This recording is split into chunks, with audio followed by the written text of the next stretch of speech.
Hi everyone, I'm Dan Albers and welcome to Redskin Review. Today in this show, we're going to be talking about the scrimmage that Anderson had against Western Brown. We're also going to be talking about the conference, the ECC conference, and then also some of the other teams that the Redskins will be playing. Before I welcome head coach Jeff Giesting, I just want to say a real quick thing. It's kind of weird doing this intro and opening without Greg. Yeah. Greg won't be doing Redskin Review this year, but he'll be doing like the George Grand in football. He's working a little bit more, and he's going to do some games. He's not going to do much, and John will fill in for so. Good. But, you know, Greg always has done this for, we've been doing this for I don't know how long, and he's been doing it for free, and, you know, Tim Huntington, all those guys. So just, you know, it's really weird, but, you know, it's going to be weird doing this out of Greg, but I appreciate, you know, everything he's done over the years, volunteering all of his time. Great job. But, Jeff, you know, awesome that we're doing this again. We didn't think we were going to be doing this Redskin Review again, and here we are again for another season. Time flies by. It just seems like we just ended not too long ago. You know, you got we're going to talk a little bit about the season you guys had last year. You guys were, I believe, you were 4-3. You ended up 4-3. In your league record, third place in the league, and you went on at the end. You won 4 in your last game. So a little bit of momentum going into this year. If you want to take it that way, it was a pretty good end of the season. A little bit. I mean, it was a rough. We lost the first game last year against Northwest. We felt like we should have won. We, you know, our kicking game kind of failed us in that game. We missed an easy field goal. We didn't, you know, we gave up 2 kickoff returns, which really hurt us. And we lost by 2 points. So I mean, we win that game. We're 5-5, and you know, and then we played a really good McNick team and a really good Harrison team, both in the playoffs. And then we kind of got settled down a little bit and played some pretty good football. And then we still had to play a really good Glen Estee team and a really good Kings team at the end of the year. And we were so young and small. I mean, our line, we were starting sophomores that weighed 210 pounds, and you know, so we're a different team this year. We've grown up a little bit, and our schedule's still extremely difficult. And you know, but we feel good about where we're at right now. Yeah, you know, last year we always talked. It seemed like in Redskin Review that depth was an issue. Yeah. It doesn't seem like it's going to be as much of an issue this year as you had in years past. Your numbers are up this year. Yeah, we've got 71 guys right now. Our depth is much better. Half of our team, though, is still sophomores. Yeah. 35 sophomores.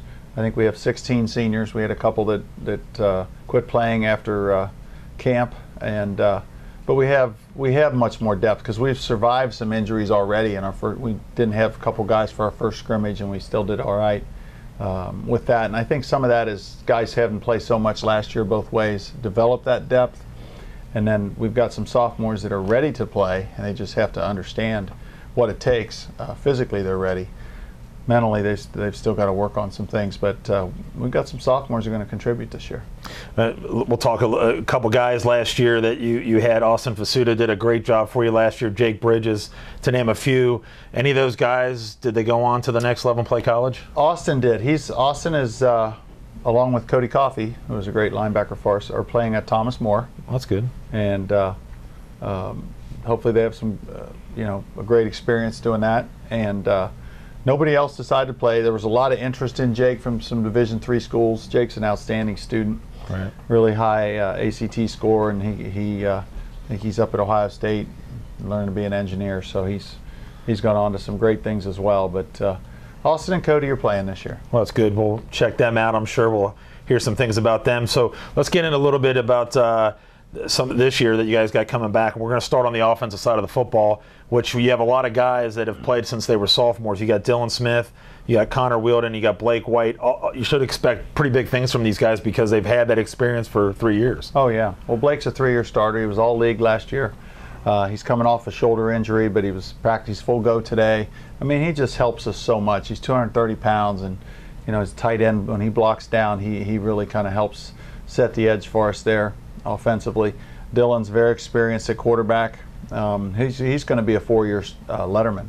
He lettered as our punter as a freshman, and then as our punter as a sophomore, and then last 2 years at quarterback.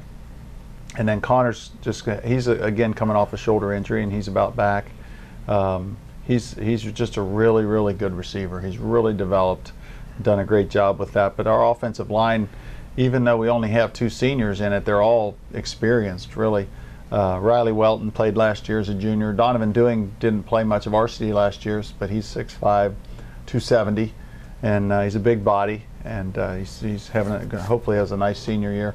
But Sean McCafferty, Victor Horning, and Dylan Browning all played a tremendous amount last year, and they're only juniors. And they're all bigger. Sean's 250, 260, and Dylan's 230, and Victor's about 230. So, we're a different looking team than we were last year. We're not near as small. Along with increased numbers, we've got some increased size. Our receiver core, we've got a lot of seniors with experience. Kyle Rogers, Trevor Porta are playing both ways, and Drew Bard. And Lucas Springer's come on and had a really nice camp in two-a-days as a senior receiver. So we're very experienced at the receiver position. Nick Vosel came out this year, came back after not playing since his freshman year, and he's a big 6'5" receiver that helps us. So, and running back, we've got Patrick Johnson, who took a lot of snaps last year, and then a junior, Sammy Chattery, and then Andy Schlager's another junior, and then the sophomore class has Kylan Sunday. I mean, we're very deep at running back as well. So offensively, we feel pretty good about where we're at. But will you guys do a lot of the same things you guys did last year offensively? Yeah, we're pretty much the same type schemes. We're in the spread, and we're still going to run the ball and run some gap schemes and throw the ball, when we can off play action. And will you do the running back by committee, or is it going to be Patrick? Well, Patrick's out right now. When he comes back, Patrick's probably our fastest back. Sammy's just kind of does everything pretty well. He's not spectacular at anything, but he's just good at everything. Kylan's very raw. He's our fastest kid, maybe, and powerful, but he's only a sophomore. So Patrick's the most experienced. He'll get a lot of the carries, but there'll be other guys that have to step up, pitch in. Let's go on the defensive side of the football. I know that maybe not as your stronger point of the two. Talk a little bit about your defensive line and some of the other guys that you got going on with Well, your defensive line, we've been playing without Blake, who's a two-way starter for us, and he's a really good defensive end. Dylan Browning comes back, who played a lot. He's a good player. We're still searching for that third guy. We've got a lot of young guys that need to develop, some sophomores that can give us some help, because we can't just play three. We need hopefully 6 guys at least, maybe 7. It's a physically demanding position. You need some more guys in there. Linebacker-wise, we've got Jack Mangan back, who played a lot. Tony Tefano played. He's battling a pulled hamstring right now. But then there's like Kyle Buckley and Kyle Herms are doing a good job as juniors, up from JV. Harrison Hill's been really good for us, and he was injured last year as a sophomore, but he's a very athletic, powerful athlete that's doing some good stuff for us. So we got a little depth at linebacker as well.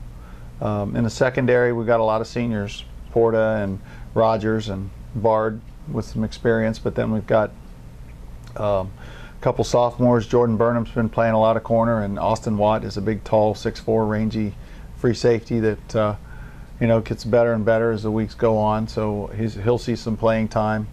And again, some of the same names I've mentioned on offense, we'll have them in on defense as well. Sammy Chattery's playing some defense, but then there's other guys that will be getting in that mix. But we're just inexperienced right now.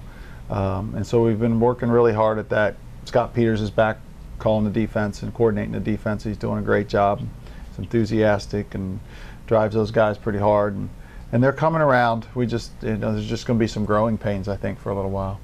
What would be the strongest point of the defense? Would it be your secondary, your line? I mean, what would you say right now? I think it's the secondary. Yeah, I think with our experience, we have a lot more depth back there as well. You just talked about Scott Peters coming back as your defense coordinator. It's great to see him back in the program. Talk a little bit about any other additions that you've had to your staff. Well, we've had Jason Conley is over coaching the defensive backs for us. He came to us from C&E, and he coached at Batavia last year. Tyler Evans is coaching our tight ends. He was with Jason at C&E. Tim Woyan is a very experienced coach with a lot of college experience coaching our receivers. Tyler White has come back. Really? Yeah, former player. And that's great. He's volunteering to help him with the O-line, doing a great job. Getting on his brother? Getting on his brother. Yeah. And I think that's it for our new additions on the varsity staff. So, we kind of talked about what was the strong point of your defense. What is offense your strong point right now going into the season over your defense? Yeah, we're ahead offensively than we are defensively, just from the experience, because they're all back. Next year, it'll probably be the reverse. We just can't quite get that big group that's good on both sides of the ball at the beginning of the year. We're going to be okay on defense because we've got some athletes and some tough kids, but they're just inexperienced right now. We've talked about the sophomore class. Obviously, I think they're big numbers, 35, somewhere around in there. Yeah. And we've kind of talked about some of it right now. You expect a lot of these kids are going to have to step up and play. Well, I mean, when kids like Trent Rogers, he's doing a nice job. He's 260 pounds. He's playing nose and center, and there's some other big kids in that class, Stanley Howard and Nate Wilkins, and they've got to just step up and understand what it takes to be a Friday guy versus a Saturday JV player. We talked about Kylan Sunday at running back already, and there's Kyle Riley's been a nice physical player on defense for us, and a couple kids, Kyle Blaha's a new player, and Jay Volpenheim. They're athletic kids, and they're doing some good things for us, and it's just a matter of getting all those kids, like I said, to have the proper practice habits that the older kids have, and their heads are still swimming because it's such a jump from freshman to varsity, it's hard for some of those kids, and it's some of them are still 15 years old. Yep. And that's a big jump when you have to play against 17, 18-year-olds. Absolutely.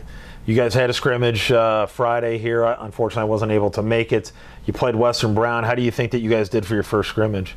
Or is it your second scrimmage? That's our second. We actually went over to Northwest and had a very controlled, almost practice scrimmage with them, which was really good for us. We saw a lot of speed, and did some good things over there. And then Western Brown, it was very, very, more game-like, but it was still sets of 10 plays and then a couple series at the end. And we moved the ball pretty well on offense, and considering we had 3 or 4 starters out, we held out. And then defensively, we struggled a little bit with their running quarterback. He was very mobile. We'd cover pretty well, and then he'd take off running, and we didn't tackle very well in the open field. We need to get better at that.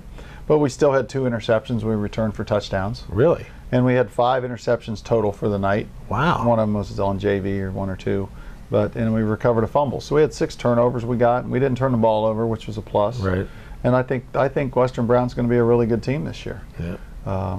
They've got some really nice receivers. They've got a big sophomore running back, about 250 pounds, and the mobility of the quarterback, and they're going to be tough in their league.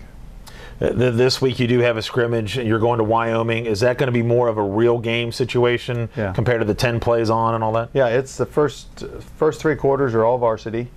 Everything's live but the kickoff. So it is just like a game. If you get penalties, the ball's going to go backwards and all those kind of things. The 4th quarter will be JVs, and it may be game-like or it may be sets of plays. We'll have to see when we get over there. But Wyoming's got maybe the best team they've had in a while too. So we haven't had anything easy. Northwest was a playoff team. Western Brown's a playoff team. Wyoming's picked to win their league. I mean, they're a smaller school than us, but they've got a junior quarterback who's probably a Division I prospect, and a tight end, I think, who's really a good prospect as well. So they've got some athletes, and it's going to be a tough test for us. You got your season opener then after that scrimmage. It is in the Crosstown Showdown, but it's years past, we've always played at Nippert. We're going to play here at Brown Stadium, and for me, it's going to be really nice because the first time in I don't know how many years that pole's not going to be in my way. Yeah, the poles are gone. So it does look. The stadium looks beautiful. How nice is it? I know the kids love to play down at Nippert Stadium, but to open up at home. Well, it's real nice. We haven't played at Nippert the last 2 times. We've been at Shakely. Shakely, yeah. Which is the field's fine and everything, but for the fans, I don't know that it's the best vantage point for them. But yeah, the kids are excited to open up at home. It gives us another home game. Fenwick's going to present a great challenge. Again, a smaller school, but they're got a lot of returning starters on offense, and they're going to be big and physical, and so that's a tough challenge for us. But it's always nice to open up at home and play on your home field, and not just to get the excitement. We've got a lot of excitement in the building right now going on. We had a great meet the team night with a lot of people involved, and so we're looking forward to it. I was looking at Bishop Fenwick a little bit to see what they had, and it looks like they got they're going to be very, very strong defensively compared to what last year. That was their strong point. They got a lot of those guys coming back. Offensively, do they run the wing T? Yeah, they're kind of a combination, but they run some wing T. We're going to trade some film tomorrow. We've seen a little bit of them in the off season, But yeah, they've got a lot of players back, and probably have some going both ways, and you know, some tough kids. Defensively, what are they? Anybody similar? They'll be a 3-4. Okay. Defense, probably playing a cover 2 concept or cover 4 quarters concept against us. You know, so you know, it's going to be a matchup that's going to test us physically, just because I think they're a very physical team, whereas Western Brown's more of a finesse team. Wyoming's going to be kind of a combination of both, and I think Fenwick's going to be a very, very physical, smash mouth type football team. Let's get a little bit about your conference. The conference really is a strong conference. Yes, it is. I was looking on I think it was the Inquirer. Someone had the top 10 team. You guys are number 9, I believe. There's a lot of teams in our league that are in the top 10 in Division II. You got Glen Estee, you got Kings, you got Loveland, you got Turpin, you got yourself. It's a very, very strong league this year. Yeah. Well, I think Kings, Loveland, Glen Estee, I think you throw them in a hat and see who's going to win the league this year as far as the returning teams, if you look at it that way. I think that the rest of us have closed the gap a little bit. I think we've got a chance, if we can stay healthy, to surprise some people. I think, you know, Turpin's always tough, and Coach Stoll does a great job with them. I think Walnut Hills is got a lot returning. Withrow's got a ton of athletes. Milford has got 30 seniors, so they're going to be a really good team as well. Our league's just a great Division II league for the most part. Milford's Division I, and Loveland is, I think, they're close to Division I. They're getting real close to it. Division II still, they're I still believe. 2, but they're getting close to it. But there's some great players in our league, and great quarterbacks in our league. Yeah. You know, the Kings kid, Pilcher from Glen Estee, going to Ball State the kid from Loveland's going to Ball State. Pilcher from Glen Estee's a great player, and we got Dylan. Yeah. You know, so there's some really good players. So in that playing that you guys have such a hard conference, knowing that you have does that kind of sway you when you do your non-conference schedule? It's pretty much set, you try though. to, but you don't really know. I mean, we've had great games with Harrison, and they're a class organization. I like playing them. I mean, we're going to continue to play them week 3. You know, we don't have any easy ones. McNick, I hope they want to continue our series, because it's a neighborhood rivalry, and hopefully they want to re-up for a couple more years. And I know we're still playing Fenwick again next year. That was a 2-year deal, so there's nothing easy out there. But you know, it's just everybody's, you know, improving, and the quality of the coaching and across the city is really good. And you know, there's nothing easy out there. And you know, people still look at Anderson like we were in 07 and 08 and 09, and we don't have those Division I kids right now. I think there's some coming through the pipeline, but there's no Andrew Norwells right now, and there's Greg Manzes and Nick Truesdells and Kyle Slater type guys right here, and Brandon Bornhauser.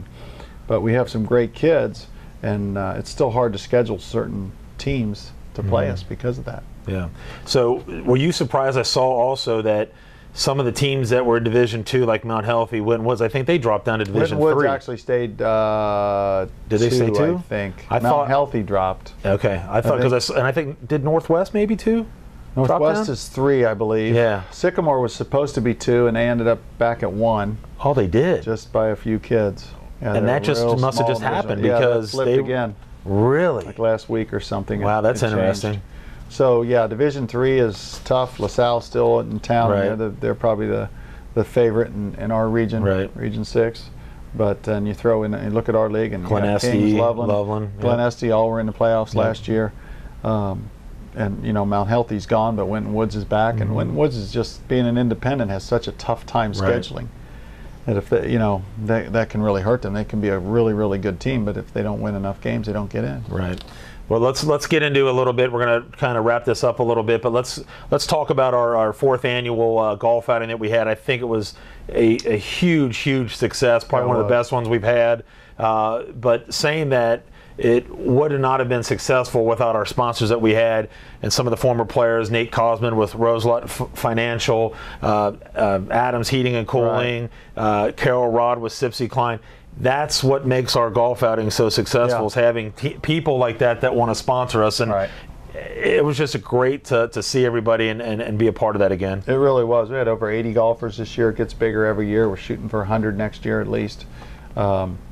we had great food and great weather, and guys just had a great time. I mean, I always hear positive things about it, and other guys that didn't get the opportunity to play are disappointed. They want to play in it, so we just got to keep working it. It's a lot of work, and you do a great job, and put a lot of time into it.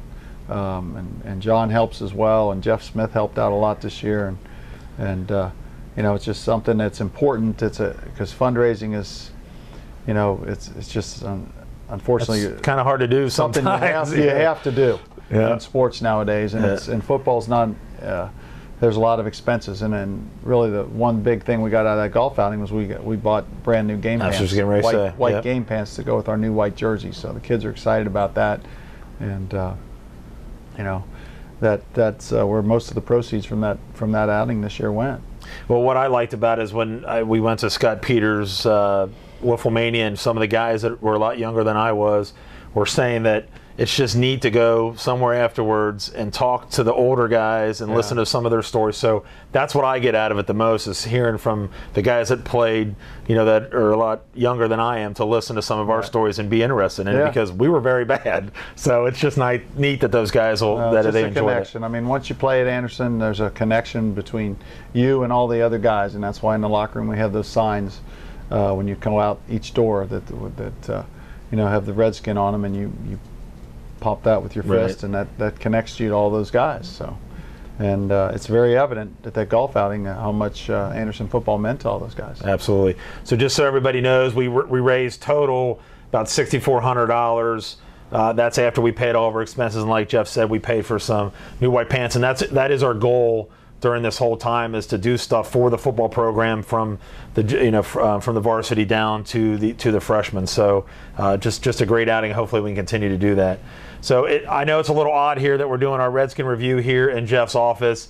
As you guys all know, that we did not think we were going to be doing a lot of this anymore with the Anderson community. They're going to do it at least for another year, but unfortunately we can't do it in a studio. We're going to do it here, but we all still going to be able to put the games on air at least. So I want to thank Shane for going to bat and trying to get this going, and he's the one that's going to be taking care of us at the studio, so I appreciate him.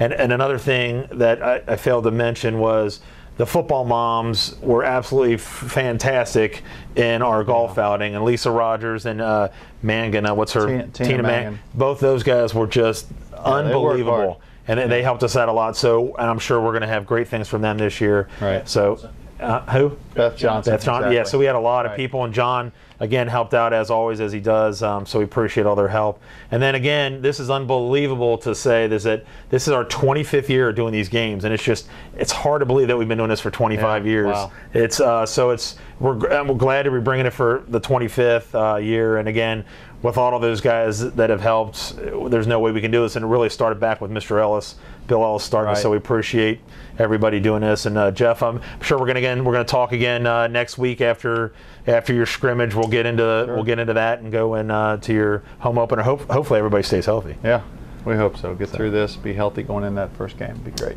All right. So for Dan Albers and Jeff Giesting, you've been watching Redskin Review. What you want?